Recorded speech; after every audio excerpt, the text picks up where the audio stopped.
Hi guys, and welcome to Sweden. So yeah, I know you're probably confused right now because you're thinking this video is all about Finland. So let me just quickly explain a few things. Finland was actually the last destination on our winter road trip. We flew from London to Tromsø in Norway, and then we spent 2 days in Tromsø before driving to the Lofoten Islands in Norway. Right now, the footage you're seeing is the journey from Lofoten to Finland, which is approximately an 11-hour drive, and that's with no stops. So obviously you have to refuel and get food and stuff along the way. The focus of this video will be what to do and see when in Finland, and where I think you should stay and why when you're visiting Finland, specifically Levi. Okay, so the footage you can see on screen now is from Lofoten through Sweden and into Finland. You're probably quite confused as to why the sky is looking a weird rainbow colour. Initially, we thought this was the Northern Lights or something similar to the Northern Lights. It's actually a really rare weather condition called polar stratospheric clouds. Because it was such a long drive, I think it was 12 to 13 hours in total. That's with various stops along the way. We did stop to get the drone up and get some cool shots. We stopped to look at the infamous red cabins along the way, and we actually drove for a really beautiful spot called Abisko National Park in Sweden.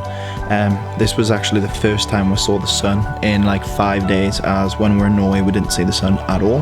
We saw a beautiful moonrise. The temperature actually reached a low of -20 at one point during the drive, and we had frost forming on the inside of the car, which was a bit crazy. I believe we even saw an Arctic fox run in front of the car across the road at one point. And yeah, the whole drive, although it was very long, I think it was a very fun experience, and we got to see so much along the way, and obviously we had a beautiful sunset too. So we arrived at the Northern Lights Ranch at around 6-7 p.m, and once we had checked in at reception, a lovely lady showed us to each of our cabins. The twins had one and me and Francis had one. The cabins do sleep 2 people, and all of the cabins face north. As you can see, it's basically just a big glass room, and the reason for them all the cabins facing north is so that no one can see into each other's cabins.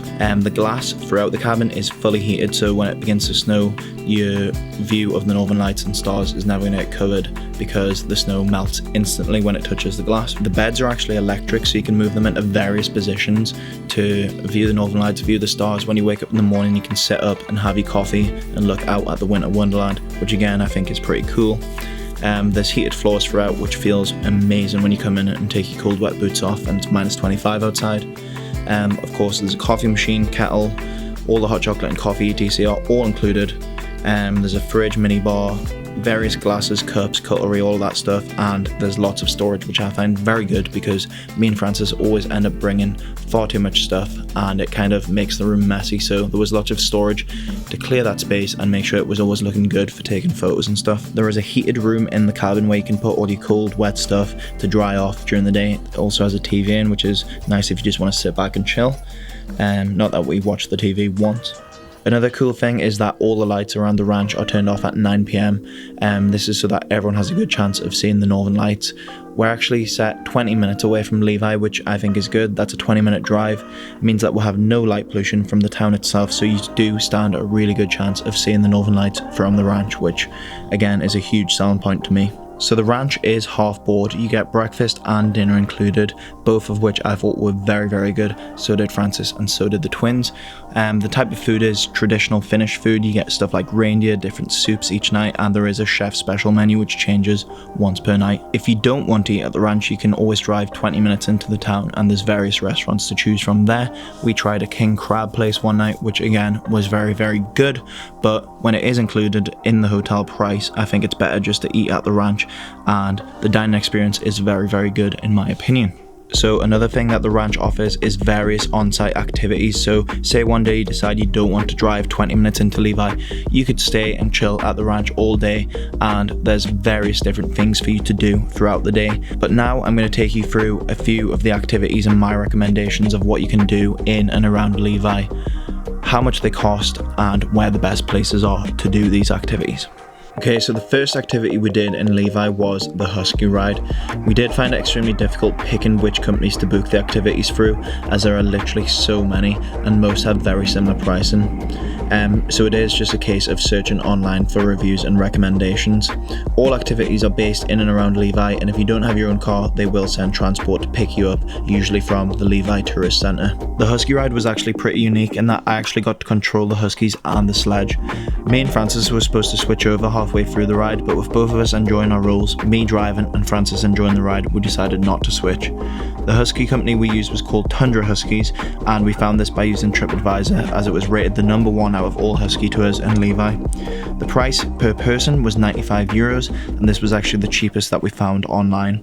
The following day, me and the twins decided to go skiing. The visibility on the mountain wasn't so good, but because there had just been a fresh dump of snow the night before, we decided it would be a shame not to. A blizzard came in last night, and I would say we got 2 to 3 inches of fresh snow, which is a bit of a vibe. All the trees are lined with snow again, and right now we've decided we're going to go skiing in Levi. Francis decided to skip the skiing and go for a bowl of soup and a massage in Levi town. Not all of the lifts were open during our time in the slopes, so we were pretty limited. However, the snow was really good, and it's always fun to ski somewhere new. The price for ski rental and ski pass for just over 3 hours was around €100.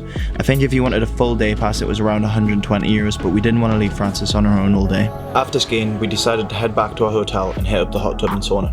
After a day on the mountain, I can't think of anything better than relaxing in the hot tub. Unfortunately, we did have to pay for this, but our hotel gave us a discounted rate. We had full private access to the sauna and hot tub for 3 hours for a total of €110 between all 4 of us, so it's really not too bad. Well worth it, in my opinion. We also played a pretty silly game where as soon as you came out of the hot tub, you had to jump in the snow and have a shot of minty finished liquor. Then of course, jumping back into the hot tub felt even more amazing. And just as you're thinking our day's activities must be coming to an end, well, you couldn't be more wrong. As we sat in the hot tub, the sky gradually began to clear. We checked the weather forecast to see what we could expect for the rest of the evening, and it was nothing but clear skies until around 3 AM. We headed to our rooms, wrapped up in warm clothes, and drove 45 minutes away to a national park. By the time we parked up and headed into the forest, it was around 11:30 PM, which apparently is a good time for the Aurora Borealis, aka the Northern Lights, to come out. We stuck on our snowshoes and followed fresh tracks into the forest using nothing but the moonlight to guide us. We came across an older Finnish man who had made a small fire to keep him warm whilst trying to capture the Northern Lights. The experience was so insane it's hard to describe or even to show on camera. We stood patiently waiting for the lights to come out. At one point you could actually see the lights on video mode on my camera, which I was quite surprised by. They outlined the distant mountains, creating one of the craziest scenes I've ever witnessed. If you're not confident enough to go out exploring on your own, or perhaps you don't even have a camera, I highly suggest booking one of the Northern Lights guided tours. They run literally every night, and they can be expensive, around about €300 per person. To be honest, I think that's 100% worth the price. As long as you plan in advance and check the skies clear before you head out, you have a very good chance of seeing the Northern Lights. This then leads us to our final day and our final activity, snowmobiles.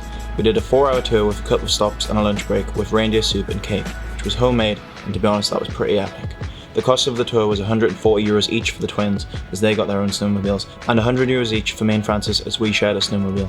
The snowmobiles are super easy to ride and are so much fun. The guide will keep you right and will always go at a pace you're comfortable at. We used Tokas safaris for our tour and I'd highly recommend them. This has to be one of my favourite experiences of the whole trip. There is an abundance of activities to do around Levi, not to mention throughout the whole of Finland, but these were the 5 things that were on my bucket list and none of them disappointed.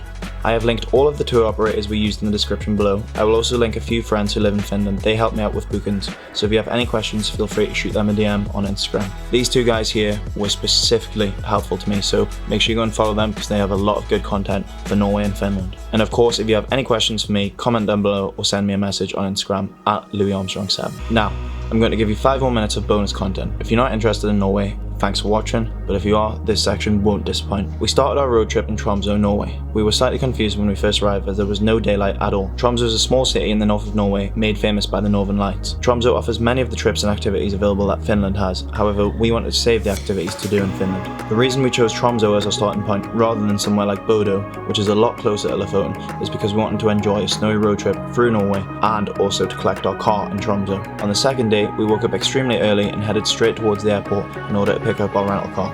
We chose a lovely Mercedes GLC, which had just enough room for all of us and our luggage.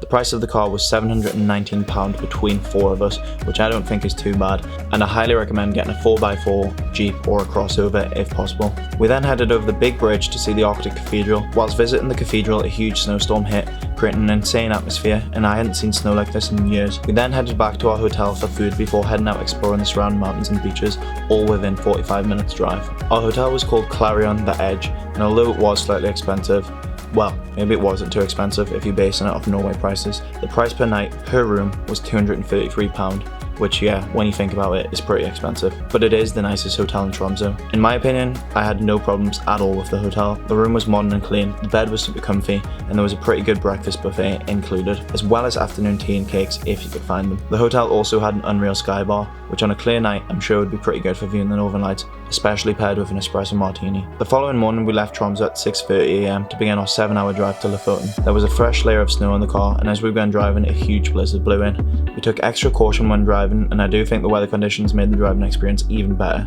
For most people, driving like this is a once-in-a-lifetime experience, and if you love driving, I definitely recommend it. All cars in Norway must have studded winter tyres, so make sure you do double check this when you're renting. As we drove further south, we started to get more light. We were looking at potential stops along the way, and Kenny found a polar park, pretty much a winter zoo, except with way more space and a far less chance of seeing the animals. Entry was €25, and to be honest, at first glance, I wasn't interested, but it turned out to be a pretty good pit stop. After a hot chocolate and a panini to go, we began our journey to the Lofoten Islands. After a few more hours driving, we finally arrived at our hotel. The room was insane. We had a double shower, which was a huge time saver, especially as Francis takes so long in the shower. The bed was one of the comfiest things I've ever slept on, and the view when we woke up in the morning was just insane. The hotel was called Solsidenbrygg, I think that's how you say it, but to be honest I have no idea, so I'll link it down below anyway so you can see. The price per night was £86 per room, which to be honest I think is really good value, especially considering the location and the facilities of our hotel. Okay, so we're here for 2 nights, last night and tonight. The twins, Danny and Kenny, they've gone Arctic surfing today. Me and Francis are literally, we decided to give up the surfing. We've never been before. We didn't think this would be the best place to try it. And what we're doing is we're just driving around trying to get sick photos of really unique places. And I mean, the whole Lofoten Islands are unique. So like every single... Unfortunately, as soon as we dropped the twins off at surfing, another huge snowstorm blew in, meaning I never got the chance to get the drone up. This was pretty disappointing for me, as I do think the drone offers the best perspective to witness Lofoten's true beauty. I could show you other people's drone footage from Lofoten, but I'm not going to do that because I do plan on returning here as soon as possible and capturing my own footage. So stay tuned for that. Once we picked the twins up from surfing, we then headed on a drive to the bottom of the Lofoten Islands. It's an easy journey normally, with amazing winding roads and huge bridges, but the blizzard certainly did challenge us. So we're driving around to Lofoten, and we've reached a place called Hanoi, I believe. Just came over the bridge. There is a really bad snowstorm out at the minute, so we haven't got any drone footage yet, which is a shame, and it's also pitch black, so we'll probably not going to get that drone footage, which is annoying. But a lot of people have been saying on Instagram that this dried fish is a Norwegian delicacy, so it's only right that we try it. I mean, we're in a place where there's dried fish hanging from the chandeliers, so it seems like this is the best place to try it. So there you go. I'll take a 1 or 2. By the way, the girl at the desk says she loves this. I'll try this much. Ready? 3, 2, 1. So dry. It's definitely not that bad. Not as fishy as it smells. Oof. Strong. Oh. Do another piece. Think of like, say you go to the fish and chip shop and get cod. It's like that. 10 times fishier, 10 times drier. Probably not a vibe, to be honest. But I'm still true. Probably good for you. Oh well. For the whole bag, there's 327 calories, 80 grams of protein, 0 grams of carbs, 1.4 grams of fat, so it is pretty good macros. Cost £5. Cost £5. Did it? £5. Fun.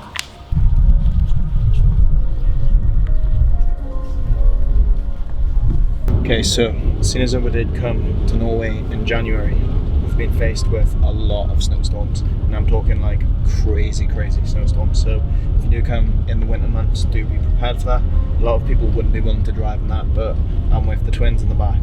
They've got quite a lot of road confidence when it comes to driving in the winter, and I've got Francis sitting in front of me. I think that the passenger of the driver should always be awake and not asleep. Anyone that wants to sleep should go in the back, because it's always better to have 2 eyes on the road than it is to have 1. So do be prepared, and obviously plan your journeys around big storms. We got caught up in the middle of this, which we didn't plan on, and sometimes we just don't have a choice. So we'll literally have to go like 30 kilometers an hour, sometimes 5 kilometers an hour when we can't see anything in front of us. So that's a pro tip. Show them, friend.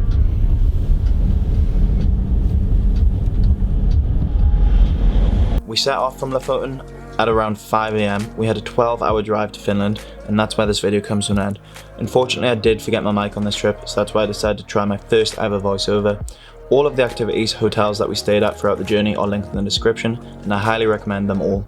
Please, if you have any questions, leave a comment down below or just drop me an Instagram DM. I hope I didn't do too much of a bad job with this voiceover, and I just wanted to say thank you for watching, and I'll see you in the next one.